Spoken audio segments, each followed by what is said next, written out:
नमस्कार, आप देख रहे हैं एसबीटी न्यूज। पेश है 24 फरवरी गुरुवार सुबह 6:15 बजे राजस्थान की बड़ी खबरें। बजट घोषणाओं में गहलोत सरकार ने पुलिस और कानून व्यवस्था को लेकर भी कई घोषणाएं की हैं। हर साल पेपर लीक प्रकरण से सवालों के घेरे में आई सरकार ने अहम फैसला लिया है। पेपर लीक प्रकरणों को लेकर एसओजी में एक सेल बनाई जाएगी। इस बजट भाषण में गहलोत ने कहा कि एसओजी में एंटी चीटिंग सेल खोली जाएगी। इसका काम केवल पेपर होने के दौरान एक्टिव होने वाले नकलची गिरोह सहित आदतन पेपर लीक करने वाले बदमाशों पर न केवल नकेल कसेगी, सर्विलांस भी बढ़ाएगी। ये सेल एडीजी, एटीएस और एसओजी के निर्देशन में काम करेगी। इस सेल में 2000 पुलिसकर्मी काम करेंगे। राजस्थान सरकार ने बजट में इस बार स्टाम्प ड्यूटी को लेकर कई घोषणाएं की है। इसमें सबसे प्रमुख घोषणा छोटी प्रॉपर्टी की खरीद पर लगने वाली स्टाम्प ड्यूटी को कम किया है। 100 वर्ग गज तक के भूखंड या बने हुए मकान की खरीद पर लोगों को स्टाम्प ड्यूटी में 1% की छूट मिलेगी। इतना ही नहीं, अगर किसी तरह की संपत्ति अगर आप अपने घर के बुजुर्ग के नाम खरीदते हो तो उस पर भी स्टाम्प ड्यूटी के अलावा रजिस्ट्री फीस में भी राहत दी है। माना 100 वर्ग गज तक का भूखंड 10 लाख रुपए की कीमत का है तो उस पर 6% की दर से स्टाम्प के 60,000 और उन स्टाम्प पर 30% सरचार्ज मिलकर कुल 78,000 रुपए का शुल्क लगता है। अब नए फैसले के बाद 100 वर्ग गज तक के प्लाट जिसकी कीमत 10 लाख रुपए है उस पर स्टाम्प और सरचार्ज के पेटे 65,000 रुपए ही लगेंगे। मुख्यमंत्री अशोक गहलोत ने 2 घंटे 57 मिनट तक बजट भाषण पढ़कर रिकॉर्ड बनाया। सीएम ने 125 पेज का बजट भाषण पढ़कर खूब घोषणाएं की। 2 घंटे 46 मिनट का पिछला रिकॉर्ड 2021 में गहलोत ने ही बनाया था। गहलोत ने बजट भाषण की शुरुआत और अंत शेरो शायरी के साथ की। गहलोत की पूर्व सीएम वसुंधरा राजे की तारीफ में की गई सियासी टिप्पणियों की भी खूब चर्चा रही। गहलोत ने 2 बार शेर सुनाया। दोनों बार पूर्व सीएम वसुंधरा राजे की तरफ मुखातिब होकर टिप्पणियां की। गहलोत ने बजट भाषण की शुरुआत शेर से की। सबसे पहले शेर का एक अंश पढ़ा, फिर पूर्व सीएम वसुंधरा राजे की तरफ इशारा करते हुए कहा कि वसुंधरा जी, आपसे मैंने प्रेरणा लेकर बोलना सीखा है। मैं कभी ऐसी बातें नहीं बोलता था, जब ये बोला करती थी इनसे प्रेरणा ली। राजस्थान विधानसभा के 2022-23 के बजट सत्र में मुख्यमंत्री अशोक गहलोत सरकार का चौथा बजट पेश किया। उन्होंने बजट में मेवाड़ को लेकर भी कई घोषणाएं की। इसमें उदयपुर, चित्तौड़गढ़, प्रतापगढ़, राजसमंद जिले की घोषणाएं की। इसमें राजसमंद को भी कई सौगातें मिली हैं। जिले के नाथद्वारा में नई पुलिस चौकी खोलने और पशुपालक प्रशिक्षण संस्थान खोलने की घोषणा की। बीकाजी फूड्स इंटरनेशनल ने 1000 करोड़ रुपए के आरंभिक सार्वजनिक निर्गम के लिए भारतीय प्रतिभूति एवं विनिमय बोर्ड के समक्ष शुरुआती दस्तावेज जमा करवाए हैं। राजस्थान की कंपनी के 2 प्रवर्तकों सहित कुछ शेयर धारक आईपीओ में 2 करोड़ 94 लाख शेयरों की बिक्री पेशकश लाएंगे। सेबी के पास जमा कराए गए दस्तावेजों के अनुसार बीकाजी वित्त वर्ष 2020-21 में 26,690 टन के साथ सालाना आधार पर बीकानेरी भुजिया की सबसे बड़ी उत्पादक है। कंपनी की योजना 2 करोड़ 93 लाख 73,984 शेयर बेचने तक की है। इन शेयरों की बिक्री 2 प्रवर्तकों रतन अग्रवाल और दीपक अग्रवाल द्वारा की जाएगी। कांग्रेस महासचिव प्रियंका गांधी वाड्रा ने बुधवार को कहा कि मुझे खुशी है कि भाजपा छुट्टा पशुओं की समस्या से निपटने के लिए गोबर खरीदने की छत्तीसगढ़ सरकार की योजना की नकल करने की बात कह रही है। प्रियंका ने जगदीशपुर में एक चुनावी सभा में कहा कि मोदी ने मतदाताओं से वादा किया था कि उत्तर प्रदेश में आवारा पशुओं के मुद्दे से निपटने के लिए 10 मार्च के बाद एक नई नीति पेश की जाएगी।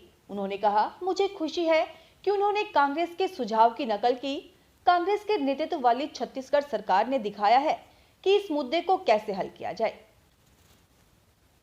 महाराणा प्रताप कृषि एवं प्रौद्योगिकी विश्वविद्यालय उदयपुर के कुलपति डॉक्टर नरेंद्र सिंह राठौर ने कहा कि मक्का उत्पादन में आंध्र प्रदेश एवं कर्नाटक के बाद राजस्थान का तीसरा स्थान है, जहां देश 10% मक्का उत्पादन होता है।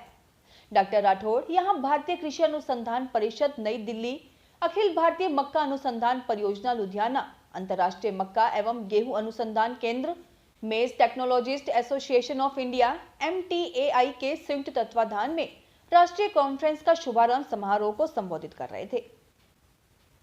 राजस्थान में अजमेर जिले के बांदर सिंदरी थाना अंतर्गत वनस्पति तेल की मिलावट से दूध बनाकर कारोबार कर रहे 2 आरोपियों को पुलिस ने गिरफ्तार किया है।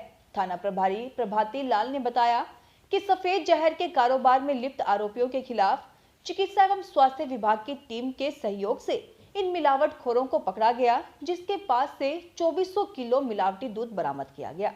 मिलावटी दूध को नष्ट भी कराया गया। आरोपियों के पास से मिलावटी दूध का टैंकर भी पुलिस ने जब्त किया। देश भर में 10वीं और 12वीं के कक्षा के स्टूडेंट्स के लिए बोर्ड परीक्षा ऑफलाइन मोड में ही आयोजित होगी। ऑफलाइन परीक्षाओं को रद्द करने की मांग वाली याचिका बुधवार को सुप्रीम कोर्ट ने खारिज कर दी है। सुनवाई के दौरान जस्टिस M.A. खानविलकर ने कहा कि इस तरह की याचिका पब्लिसिटी पाने के लिए दायर की जाती है। उन्होंने कहा कि ऐसी याचिकाओं से स्टूडेंट्स में भ्रम की स्थिति बन जाती है। कोर्ट ने इस तरह की याचिका दायर करने पर रोक लगाने के लिए कहा है। याचिका में CBSE, ICSE और NIOS समेत सभी राज्यों की तरफ से आयोजित की जाने वाली ऑफलाइन यानी फिजिकल बोर्ड एग्जाम को रद्द करने की मांग की गई थी। लड़कियों को शादी के बजाय शिक्षा को चुनने के लिए सशक्त बनाने के एक सामाजिक पहल के तहत भारत मैट्रिमोनी ने पहले पढ़ाई फिर शादी अभियान की शुरुआत की। इस मुहिम की बदौलत राजस्थान के जैसलमेर शहर में इस साल 12वीं कक्षा की चुनी गई छात्राओं को कॉलेज शिक्षा के जरिए अपने सपनों को साकार करने में मदद करने के लिए स्कॉलरशिप मिलेगी। जैसलमेर में शादी की खुशियां मनाने के लिए हर नए रिश्ते का न्योता दीवारों पर चित्रों के रूप में सजाया जाता है, लेकिन इस सजावट के पीछे एक कड़वी सच्चाई भी है। राजस्थान के इस हिस्से में लड़कियों की साक्षरता दर कम है और कारण साफ है कि लड़कियों को अक्सर शिक्षा के बदले शादी चुनने के लिए कहा जाता है। राजस्थान के बजट में 1 जनवरी 2004 के बाद नियुक्त राज्य कर्मचारियों के लिए पुरानी पेंशन योजना बहाल करने और वित्त विभाग के 30 अक्टूबर 2017 के वेतन कटौती के आदेश को निरस्त करने सहित की घोषणाओं का अखिल राजस्थान राज्य कर्मचारी संयुक्त महासंघ एकीकृत ने स्वागत किया है। इसके लिए प्रदेश के मुख्यमंत्री अशोक गहलोत का आभार जताया है।